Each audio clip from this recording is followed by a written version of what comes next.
Okay. Okay. So welcome everyone and the board and chief to the Kingston Police Board Services meeting being held on May 20th, 2021. Before we get started today, this week was we had last week we had an event that considers a moment of silence for Sergeant Stephen Carter, who passed, unfortunately. So if we could have that now, thank you.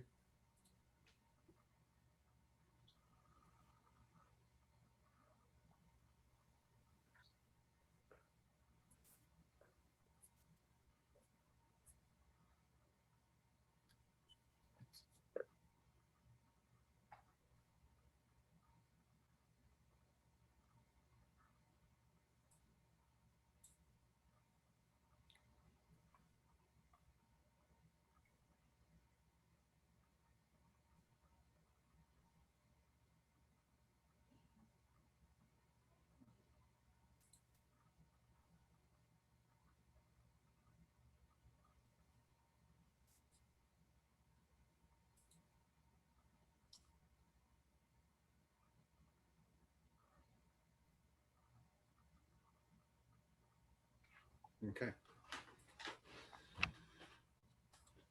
And then I believe there's a service for Stephen tomorrow. And that'll be good for his remembrance. And then moving forward onto the meeting. Is there a disclosure of conflict of interest? No. Can I get a motion for the approval of the agenda?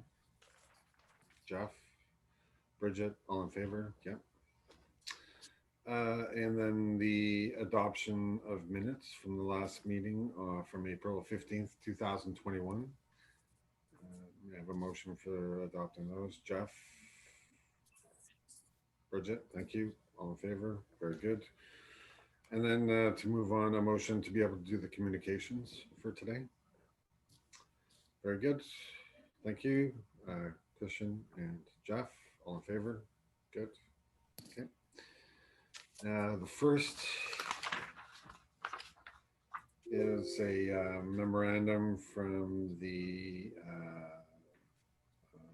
Ministry of the Solicitor General on the proposed regulations under the Community Safety and Policing Act 2019. And Chief, would you like to? Actually, the first one is it's the ADM for Police Week. It's recognizing that we just came through Police Week. That's the first one. Oh yeah, please, if you can. Yeah, it's really that Police Week was focusing on the increasing awareness and an acknowledgement of police services and their partnerships within their community.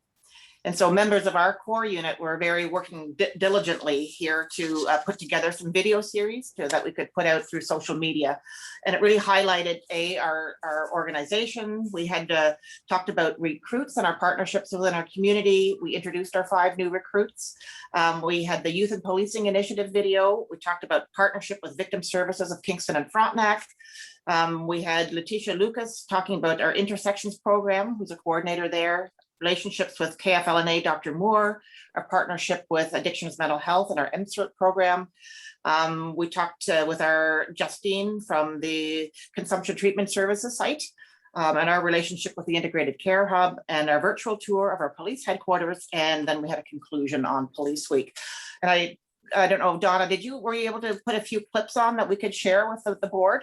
Yep, I could start that now. Okay, thank you.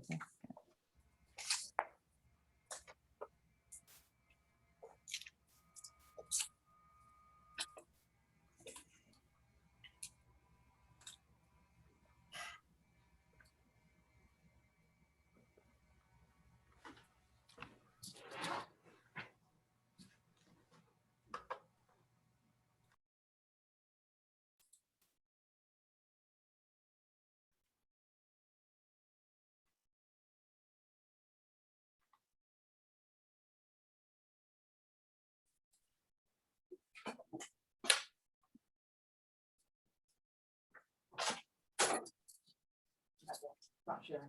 It's not going? Okay, we'll try this again.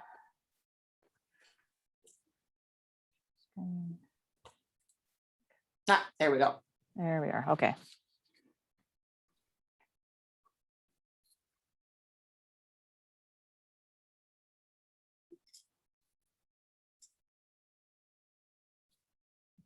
May not be, the sound may not be on.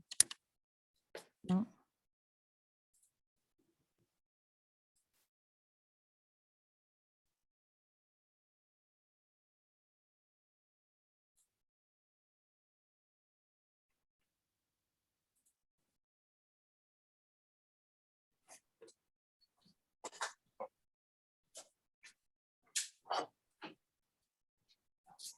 The sound.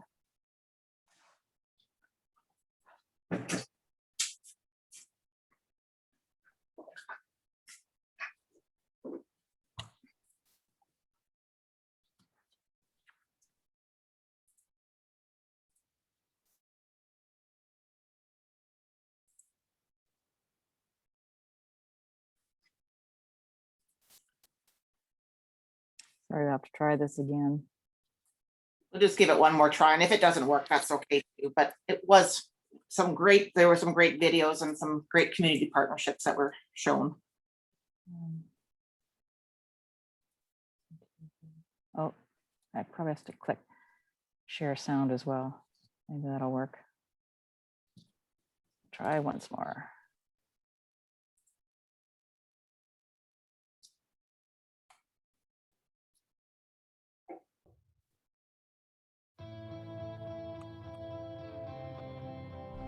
Welcome Kingston to our virtual tour of the Kingston Police Headquarters. The Kingston Police have been serving our community since 1841 and are recognized as one of the oldest police services in the country. In that time, the Kingston Police have had headquarters in only 3 locations. The early years saw the police situated in a wing of City Hall, with a move to 11 Queen Street taking place in 1972 as the service in the city had grown. For the past 14 years, the Kingston Police have provided their excellent service to the community from their current location at 705 Division Street. Allow us to open our doors and take you on a virtual tour of this amazing facility.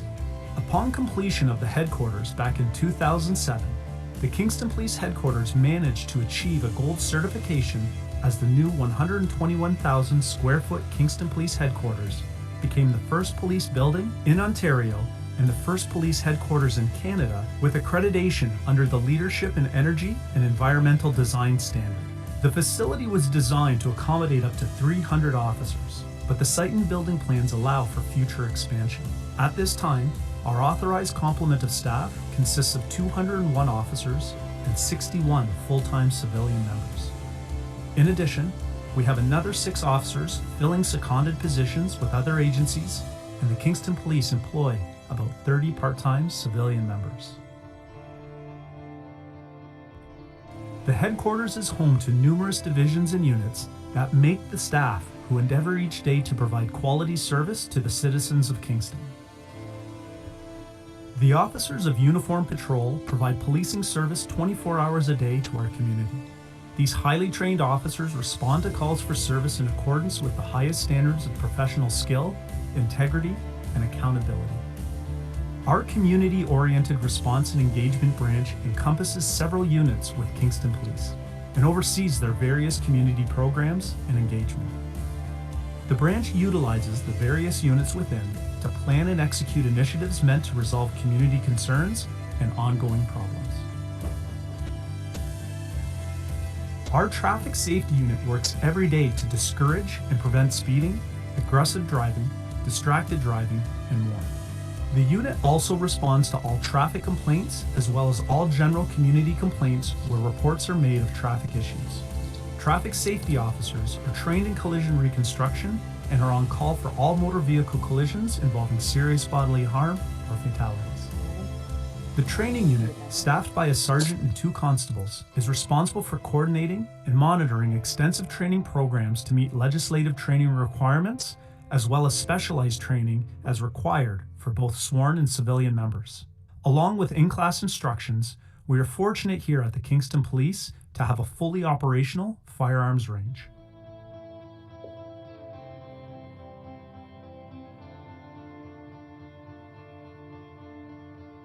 The Criminal Investigation Division supports frontline patrol with complex and lengthy investigations.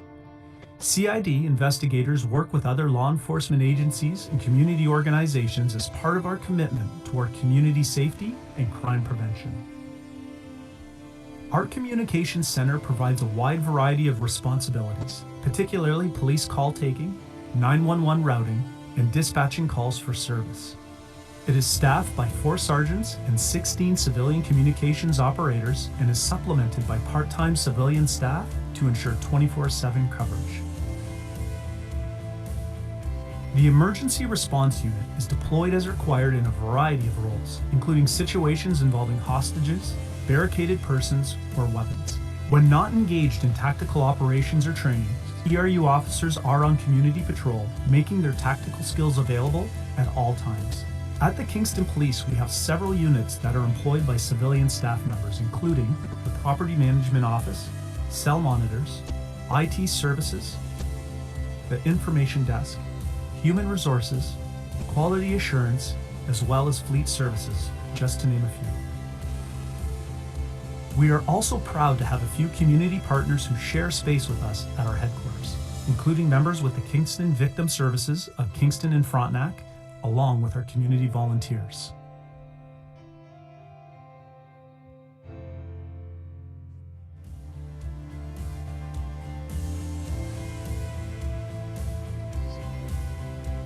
Our tour comes to an end with a visit to our administrative office, which is located on the top floor of our headquarters. Our administrators consist of 4 inspectors, along with our Chief of Police, Angie McNeely.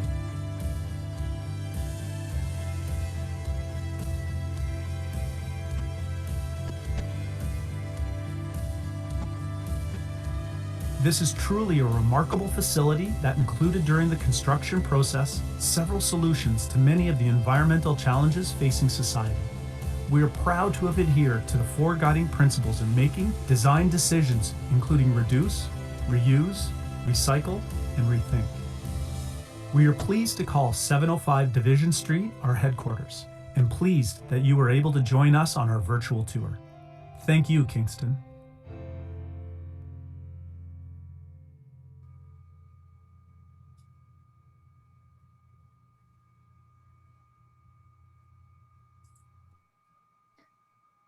Well done. Okay. And I have one with the new recruits. I'll just have to set it up.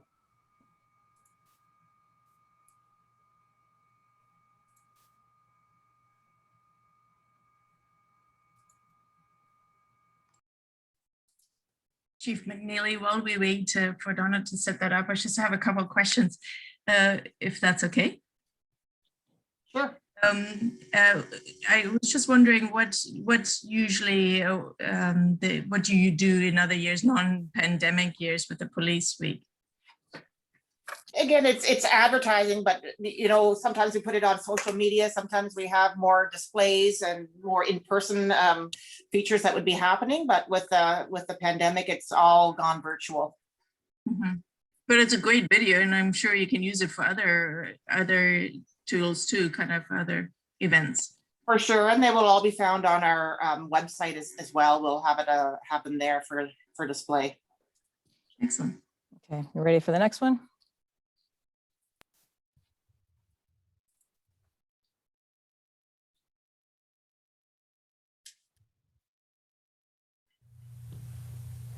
Hi, I'm James Hollingsworth. I'm from Kingston, Ontario. I went to Holy Cross Catholic Secondary School, graduated in 2013. I also went to Queen's University and took physical health education, kinesiology, and graduated in 2017, where I was a 2 times Dean's List honor student. Bonjour, je m'appelle Judith Closset, je viens de Montréal, Québec, et je suis une nouvelle recrue avec la police de Kingston. Hi, my name is Judith Closset. I'm from Montreal, Quebec, and I'm a new recruit with the Kingston Police. Before I got hired with the Kingston Police, I did all my schooling in Montreal, So from international school, where I learned how to speak French, English, and Spanish, I went to college to do physiotherapy for 3 years, and then I did 3 years of police technology. Bonjour. Hi. Hola. Soy Alex Blendon. I was born and raised in Montreal. I'm happy to call Kingston my new home. A little bit about my educational background. First, I started off by studying in police technology at John Abbott College, in which I obtained a degree of collegiate studies in police technology. And then afterwards, I went to Concordia University and I attained my Bachelor of Arts in Human Relations. Hi, Kingston. I'm Constable Collins, one of the newest recruits of Kingston Police. I am very fortunate to have been born and raised in this beautiful city. I graduated from Frontenac Secondary School and then went on to complete the Community and Justice Services program here at St. Lawrence College. And now, I have the true honor to return home to serve the Kingston community. Hello, Kingston. I'm Philip. Bonjour, Kingston. Je m'appelle Philippe. 大家好，我是高飞利. Originally from the small town of Deep River, I've had the opportunity to live in Taipei, Taiwan, Vienna, Austria, and Aarhus, Denmark, as I completed my degree in international management from the University of Ottawa. I volunteered extensively throughout my past years, and that includes the Kingston Police Community Volunteers. I was a daily physical activity coach at Frontenac Public School, which is now Cataraqui School. I also was a volunteer for the Kingston Goalball Club, so part of the blind community, and I volunteered at Anguinata. Behind this uniform, I'm just a normal girl. I played hockey all my life. I'm a hockey fan. I'm also a hockey referee. I got my international license a couple years ago, so I got to travel around the world and to do a lot of championships. This was an amazing experience for me. I'm also actively involved in the community. I was a mentor with the Big Brothers and Big Sisters for a little over 2 years. And I also coach football. I'm very passionate about football. I look greatly forward to serving the Kingston community. I look forward to being a positive role model in this community and working together in partnership to make this place a better and safer place for everyone. Merci. Thank you. Thank you so much. 谢谢. Merci.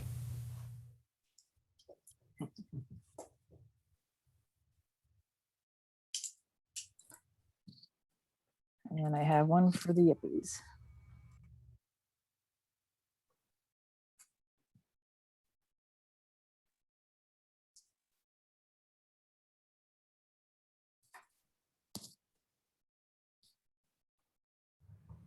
Hi, my name is Abby Geen. I'm a Yippie here at the Kingston Police, and I am in grade 12 at Frontenac Secondary School. Hello, bonjour. My name is Austin Gill, and I am a 18-year-old student that goes to Kingston Secondary School, and I'm a part of the Yippie program in the core unit. Hi, my name is Brenda Brown, and I'm a Yippie here at Kingston Police. I'm a grade 12 student at Booard Secondary School. I wanted to be a Yippie because of the great opportunities and connection the program gives me. I gained many skills and learning opportunities from the police officers in the core unit. Lastly, I wanted to be a Yippie because of its step in the door to become a police officer. I chose to apply to being a Yippie because I was interested in law enforcement field and because I wanted to represent my community.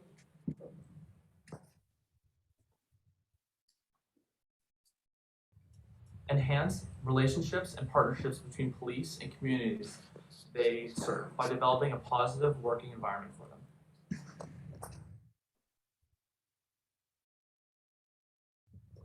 So far, we've participated in Shop with a Call, ride-alongs, bike training, helping out with Boys and Girls Club, and diversity programs.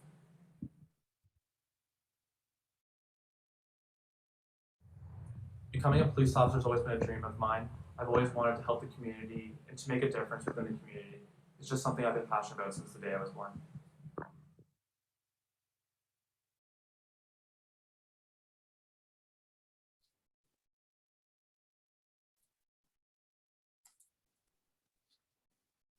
Okay, that's it.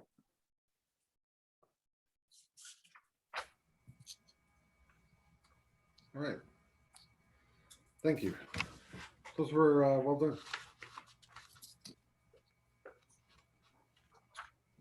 Board have anything to say? All good, move forward, okay. Next will be the proposed regulations under the Community and Safety and Policing Act. So as you're aware, the regulations are currently being developed for, as you said, the Community Safety and Policing Act, and there are between 50 to 70 matters for the regulations to be developed to bring the act into force. So this is to advertise that the ministry is asking for public and stakeholder input on proposed legislations. And the OACP and the OAPSB have been involved in these discussions at the policing table. The subject matter experts have also provided input on the technical tables. And this is an opportunity for the public to provide feedback between April the 23rd to June the 7th in the following areas in terms of the oaths and affirmations, composition of the OPP governance advisory, review and revision of the community safety and well-being plans, suspension without pay, and the chief's referral to the law enforcement and complaints agency. So this is outlining that for you. Okay. So has there been people selected to be on the advisory council? In terms of sort of the OPP, Okay. sorry, is that what your question was? No, I just the advisory council. Who's they're outlining, you know, the participants that they can't be, but have they selected those people? Do you know? Yeah, and so when I'm asking you about the advisory council, are you talking about the OPP advisory, governance advisory, or? I guess so. Yeah. Yeah, so those are going to be recommendations that they will bring forward as to who is going to be overseeing them. And so recommendations have been made at some of the tables, and this is allowing input from the public now to provide some information what they would like to see on all of those topics. Okay, next from the Ministry of the Solicitor General, the Towing Provisions and Consumer Protection Act. Some changes with that.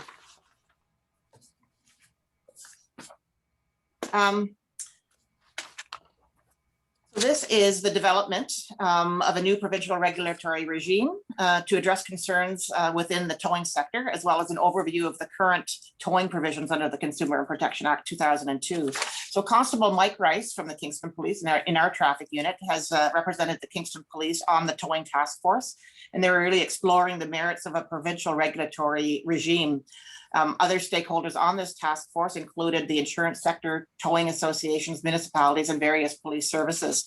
And this has resulted in the government's decision to move ahead with a new towing statute that will improve clarity for the customers, set standards for the sector, and help address some of the activity or conduct that's potentially reducing the regulatory burden in some of these cases. There'll also be a towing zone pilot on the 400 series with the JFO to address some of the conduct in this sector. So it's outlining this for you. Okay.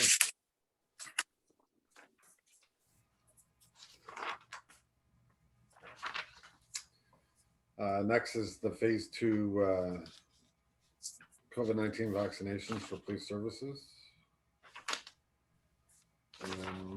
And again, this outlines that starting on May the 6th as part of phase 2, so non-frontline police officers and civilian members of police services who can't work from home will be eligible to obtain appointments for vaccination via the provincial online booking system and call centers. Okay. And then the next page is basically the second dose vaccine. That there's more vaccine than they thought there would be, so they're speeding it up. Yeah, and we're working with public health and have disseminated that information throughout our organization as well.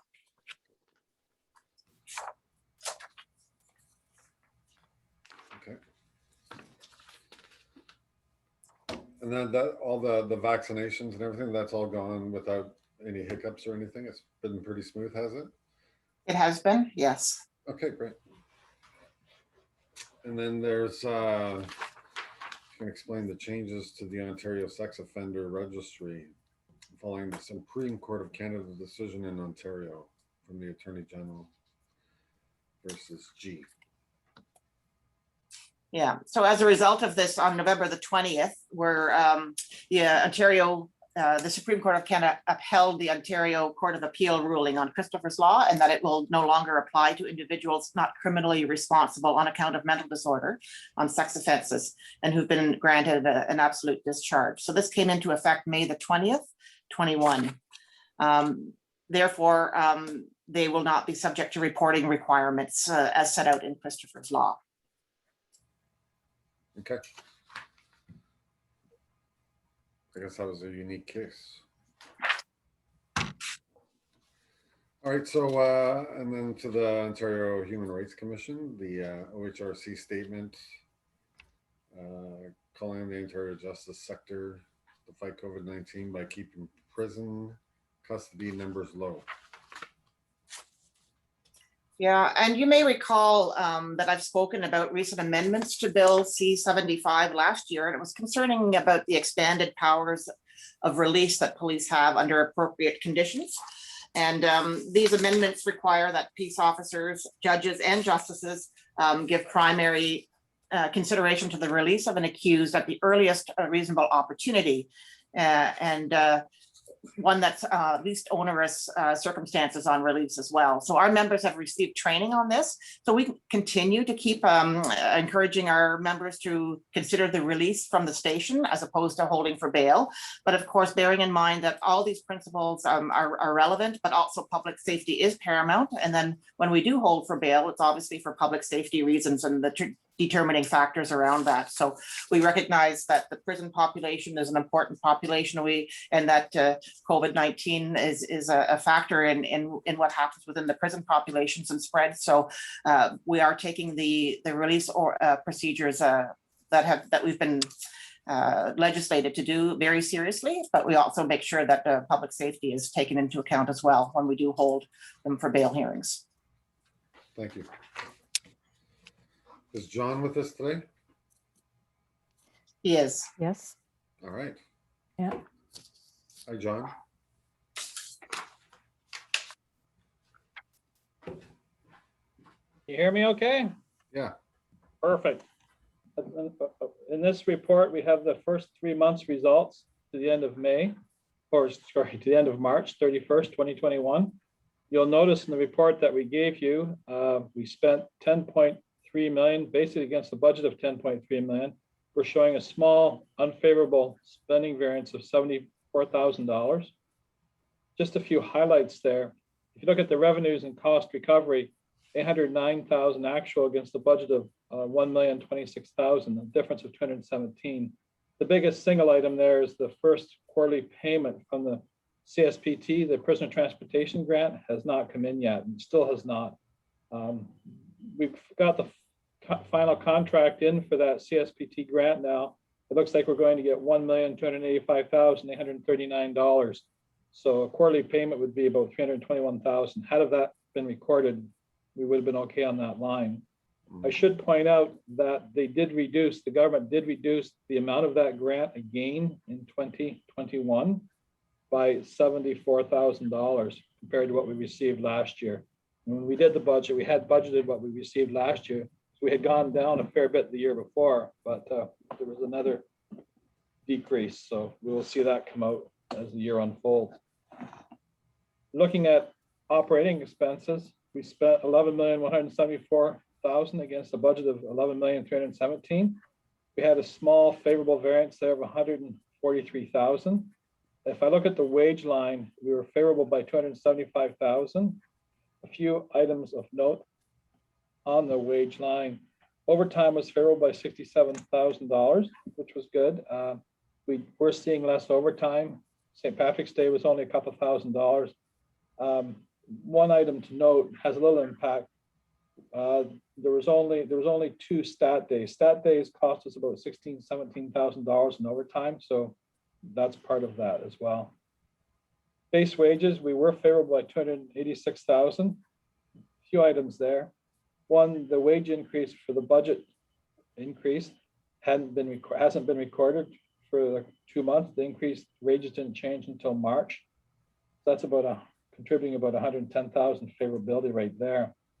Also, we had some civilian jobs there in the, that we haven't filled yet. We're waiting for the contract to be signed. I think they are filled now, a couple in property and stores and front desk. That contributed to that. Also, we had some members retire and we brought in fourth class, and that's saving us a little bit of money as well. So we were favorable on base wages. Part-time wages run favorable by 15,000. Because we hadn't filled property and stores, for example, and the front desk, we were backfilling with some part-time people there, hence why that's unfavorable. Fringe benefits run favorable by 89,000. That's normal. The statutory benefits are higher in the first 6 months of the year. So we do see that run unfavorable for the first part of the year, then tapered the other way in the balance of the year. Paid duty hasn't been as much in the first 3 months. I see that's picking up now, though. So we were a little bit favorable on that. Likewise, we had less revenues. Moving down to supplies and materials, services, 1.6 million against 1.5 million. Contracted services run favorable by 281,000. We had basically had 3 payments there for annual subscription renewals that happened in January that covered all the 12 months. And because they're paid fully in January, actually contributes 372,000 unfavorability in the first quarter. So we're on budget. We paid what we expected the budget, but as the year unfolds, we'll see that unfavorability disappear. It's just a timing thing. Fuel was favorable by 14,000. We're using less fuel each month, about 3,000 liters less so far. I'm a little bit worried looking at the price of gas going these days. I think we'll see that start to switch as we head in the end of the year, because the price at the pumps is higher than what we budgeted for by about 10 cents a liter right now. So that we will see that turn around as the year unfolds. Education training line is favorable by 72,000. A lot of the training still has been canceled, postponed, or going to virtual type. When it is virtual, we do save on the hotel rooms and travel costs as well. And that's why our travel is favorable by 17,000. Investigative services still is favorable by 47,000 after the first 3 months. That's a timing thing. It depends when the projects are launched and what's going on. But that's where we're at right now. So at the end of the day, we're small deficit of 74,000. There was nothing other than the reduced CSBT grant. There was nothing in there that was concerning me at this point after the first 3 months. Are there any questions there? No. Yes. Just wonder, is the reduced grant due to the reduced number in transportation, or that's unrelated? The government, each year we do each year we fill out a survey on what we spent, like every other municipality. They go into the government, and we're not sure how the government calculates the amount of our grants, but they go through some process. And talking to my other cohorts around the other municipalities, some people are up, some people are down. We really don't know the secret formula they use, but it seems to go up and down a bit from year to year. And last year, a lot of agencies were down because with the courts being closed, there was less cost being incurred in some jurisdictions. Thanks. But that coming through in the next quarter will show as a positive for you. Correct? Well, our deficit? Yeah. I'm always hopeful, yes. Yeah, We're good. very close to the line. A good budget's when we come right in on budget, so that's what I strive for. Yeah. There's always things going. We're doing some major investigations right now with some recent events, so I suspect we will have some unfavorability on overtime next quarter, just because of what's going on right now with some major investigations. Fair enough. Okay, thanks, John. Thank you. Was there any other questions from the board? No? Okay, thanks. Thank you.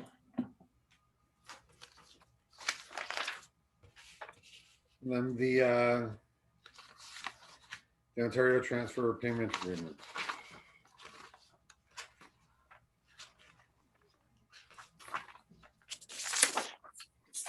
Oh, there's another item first on the motions.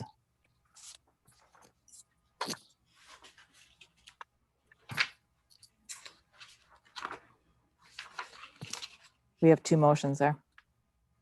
Pardon? We have two motions. Yeah.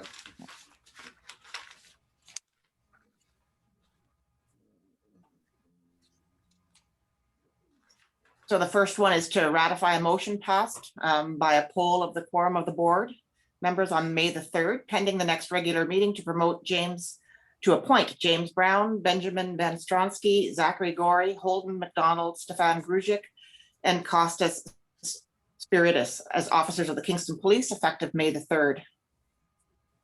I have a motion for that. Jeff, Bridget, all in Discussion? favor? Chris. If the chief could maybe let us know why these names consistently come to us on short order. It is my understanding this is not necessarily the practice with other boards that are apprised of new recruits in a more timely fashion. And so since this has now happened repeatedly, I was just hoping that you might be able to fill us in on circumstances that might yet again have led to this relatively short term request. All I can say is that, we've done our recruitment process. We did the interviews. It takes its time to go through with the background checks. And, we couldn't get them before the April board meeting. And so clearly they were going to Elmer, OPC, middle of May. So that was prior to this board meeting. And that's why this has happened. I mean, there's really no other opportunity. It's just a matter of the timing that we have. We had lots of interviews. We had lots of information to do with our background checks. May I just say, the hiring practices, the timing, as far as the board goes, we're more of a formality of welcoming the new hires. We don't do the operations of choosing or influencing or questioning. So it's more a formality, if I understand correct. Next is for a motion. Sorry, is the motion carried? We didn't ask for. Oh, I saw we got halfway. Okay, so may I have a motion? It was Jeff and Bridget, all in favor. Very good, thank you. And then Like to hear about them, or we can do that some other time, or their bios. That would be fantastic. I think that's exactly what the board would appreciate more visibility on, and perhaps more advanced visibility as well. So you'd like to hear the background of them? I certainly would. Please, Chief. Great. Thank you. So James Brown was born in Kingston, but lived in several places, including London, Arden, Renfrew, and Charleston Lake. He graduated from Regi Catholic High School in Kingston, and from there he attended St. Lawrence College and graduated from the Community and Justice Service Program in 2015. Prior to his hire, he was employed as a security supervisor with Paladin Security at Kingston General Hospital, where he led a team of 7 security guards responsible for patrolling and responding to calls on hospital property. In addition, he worked as an elite protection officer with G4 at Providence Care Hospital, where he worked collaboratively with a rotating team of security guards, doctors, nurses, and hospital staff to provide patient care and ensure safety on hospital property. During his time in college, James had a placement with the South Frontenac OPP, where he shadowed officers on patrol. He learned about the Highway Traffic Act, how to take notes, statements, and preparations for court. In addition, he had a placement at LaSalle Secondary School, where he worked with special needs children. James received police relevant training from his employers, but also obtained online certification and training in police-related issues, such as Indigenous awareness, chemical, biological, radiological, nuclear preparedness, mental health, accessible customer service for emergency responders, and suicide prevention. James resides in Kingston with his spouse, Ashley, and enjoys ultimate frisbee, football, and his family, along with reading. We welcome James to the Kingston Police. Benjamin Van Stransky was born in Ottawa and moved with his family to Kingston at 5 years of age. He attended Collins Bay and Wellborn Avenue Public Schools and Frontenac Secondary School, and in 2017 graduated from St. Lawrence College with a Police Foundation diploma.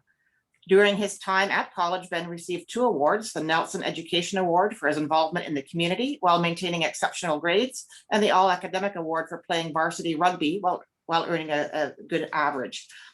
After graduation, Ben was hired as a provincial offences officer with the City of Kingston. He also worked as a casual youth justice worker with the St. Lawrence Youth Association. Ben displays a passion for working with the community, which demonstrated by his positions that he's held in the volunteer work and the recruitment and retention lead for the Canadian Cancer Society, as well as a student ambassador at St. Lawrence College. He currently lives in Kingston with his spouse, Jennifer, their 9-year-old daughter, and a second child is expected in August. He enjoys playing sports, walking his dog, and we welcome Benjamin Van Strusky to the Kingston Police. Zach Gorey was born in Kingston, moved to Bracebridge when he was a youngster, and moved back to Kingston in 2008, where he completed high school at Holy Cross Secondary. After graduating, Zach attended Fanshawe College and received a Police Foundation's diploma in 2016. He comes to us from his position as a child and youth worker at the Ventures Youth Group Home, where he worked since 2019. And prior to this, he completed seasonal employment with Corcan, supervising federal offenders while on work release. He has been enrolled in e-learning with the Canadian Police Knowledge Network and has also completed courses in psychological first aid, preventing and managing aggressive behaviors, and cultural competency. Zach's family has been actively involved in law enforcement, with his father being an OPP inspector, his mother an employee with the Corrections Canada. And ever since he was a teenager, he's been focused on his efforts to become a police officer. Zach has volunteered with the United Way, the Joint Forces Penitentiary Squad, Martha's Table, Providence Care, and the Food Bank. Zach enjoys the outdoors, including hiking and portage camping trips, mountain biking, wakeboarding, hunting, fishing, and fitness. We welcome Zach to the Kingston Police. Holden McDonald was raised in Pickering and graduated from St. Mary's High School. He next attended Onondaga Community College in Syracuse, New York, where he completed the General Studies and Humanities program in 2017, and then attended the Rochester Institute of Technology in Rochester, New York, where he completed his Bachelor of Science degree in Criminal Justice. During this time, he was a prominent member of the nationally ranked men's varsity lacrosse team as a goalkeeper and was recognized by the league as an all-academic team honoree. Since 2020, Holden has been employed as a child and youth worker with Flexible Care and Consulting in the Durham region, where he helped at-risk youth and children overcome crisis and daily obstacles. He also worked for Top Sports Incorporated, where he instructed and motivated young athletes. Prior to this, Holden was an assistant coach at Monroe Community College with the men's lacrosse team in Rochester. In terms of volunteering, he supported underprivileged inner youth in grades 7 to 12 in Rochester and helped them with team building activities, as well as their homework and college applications for 3 years with the Champion Academy Extreme Mentoring and Empowerment Initiative. We welcome Holden to the Kingston Police. Stefan Grujic was born in Serbia and came to Canada with his family when he was about 5 years old. He graduated from Dr. Martin Laboldus Catholic High School in Regina, Saskatchewan, and obtained his Bachelor of Commerce degree from York University.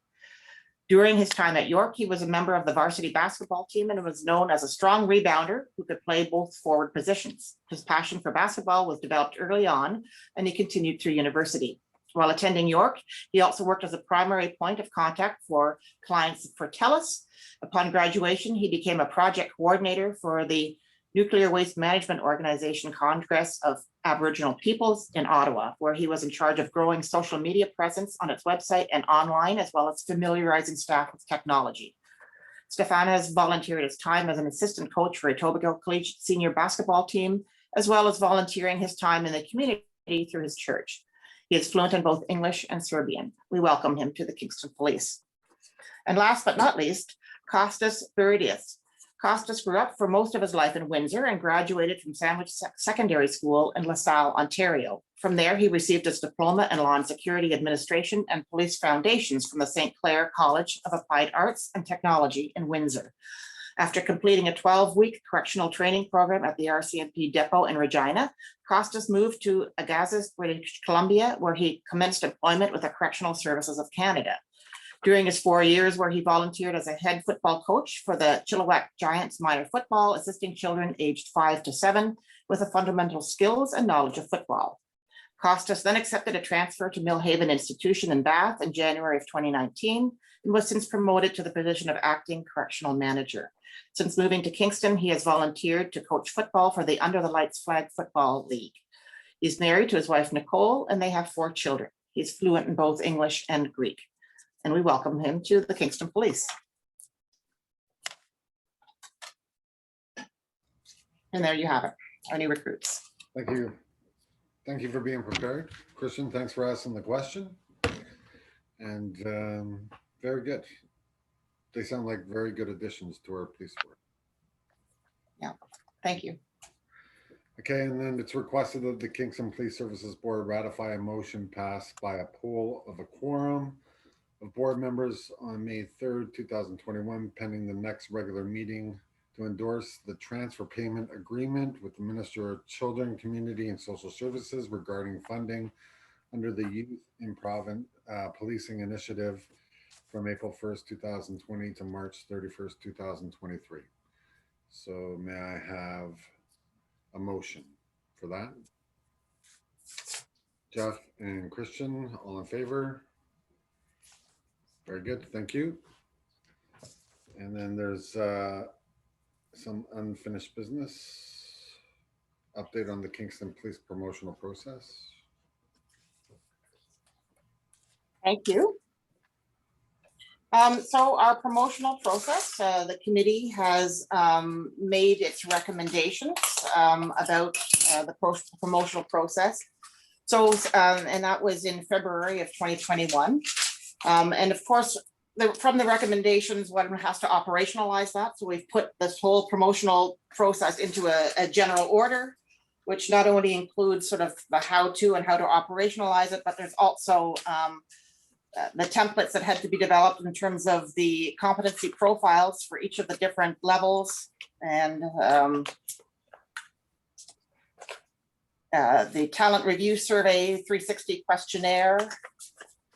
So that is all completed in terms of how that what that looks like. What is left to be done at this point in time is to have some training on competency training.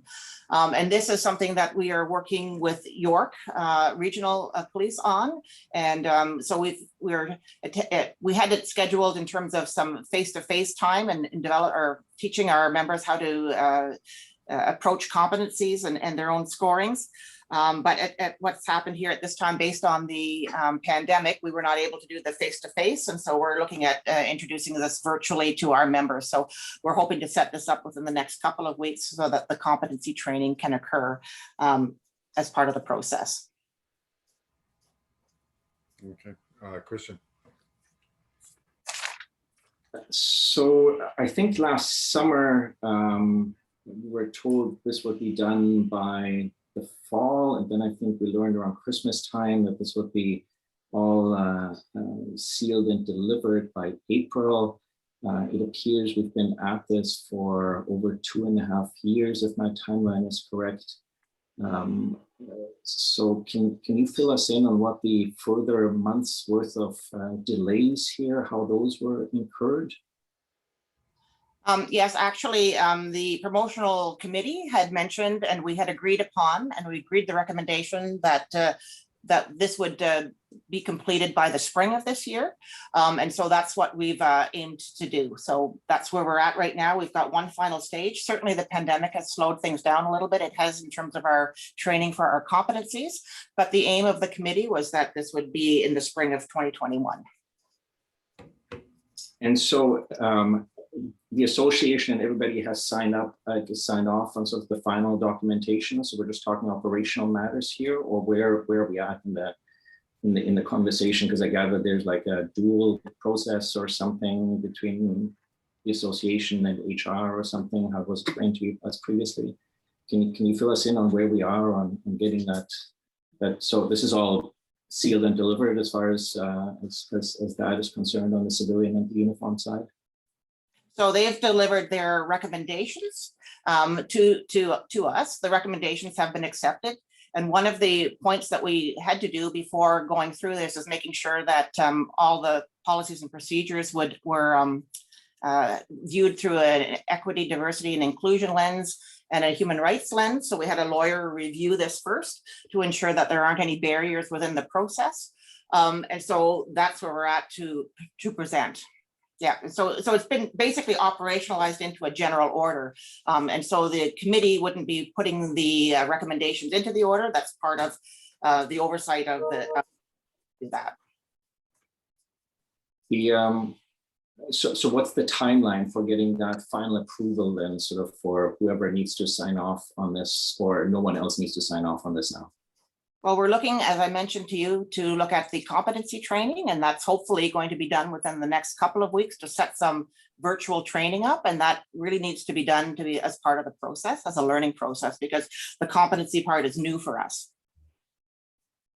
So what is the timeline here, Chief? Like, we've been at this for almost 2.5 years. I would think that probably everybody will want to see this implemented soonest, and I'm assuming that there won't be any promotions until that new process has been implemented. Is that correct, Chief?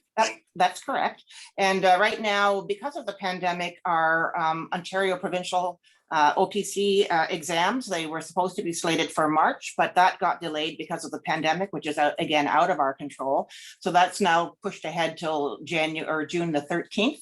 And of course, there's another 4 to 6 weeks before the marks come back on that. So again, that's another delay in the process, but that's really out of our control. And the EDI review basically came back positive about everything that is in there, or is this going to now incur subsequent revisions? No, it was good. You know, we've put some recommendations into the policy as a result of their review to make sure it was complying with human rights and that the biases and barriers were free. And so again, you know, it's going to be rolled out for sure before the new promotions are going through. That's the anticipated hope for this. But again, this is new for us. It's a big process. We've got limited staff that are working through this over the last little bit. So I'm very proud of the work that the association and the administration have come together to do this. And I think the association would say the same. So we're looking forward to roll it out. And like I say, it's depending on the time that's available to do the training for the competencies, which is an important component. And we don't want to rush something that needs time to go through. Right. At the same time, of course, like we just had an unfortunate death, for instance, in the forces. So presumably there will soon be pressures to promote individuals. And so the longer the delay sort of keeps dragging out and the promotions aren't going through, that will have broader repercussions for the force. So that's just why I'm concerned about sort of the delay, and I'm hoping to get a more concrete, definitive answer from you as to when this will actually be receive sort of whatever final approvals are required to be able to implement this. Certainly, when unexpected things happen, we have to work with that, and that's what happens. And certainly, there's a revision to put acting positions in place until we can come to terms with this. So, and those acting positions are chosen under the old process, under the new process. No, it's not permanent. It's not a permanent. It's just a temporary until we put the promotion down. And by what process are these acting positions usually chosen, Chief? People that would be in the pool at this point in time. Right, so those were people who would normally be meeting all the other qualifications for promotion to that particular position. Is that right? Correct, absolutely, yeah. Okay, well, maybe you can update us again at the next meeting on the progress of the promotions order here. And I realize it's a big process. I commend you for doing it, and I would, I guess, just encourage us for the sake of the force that we try to see this through without further delay. Thank you. Well, I'll be happy to update you on the next board meeting. Thank you. Thank you, Chief. There is no new business, so I would like a motion to move in camera, if that's okay.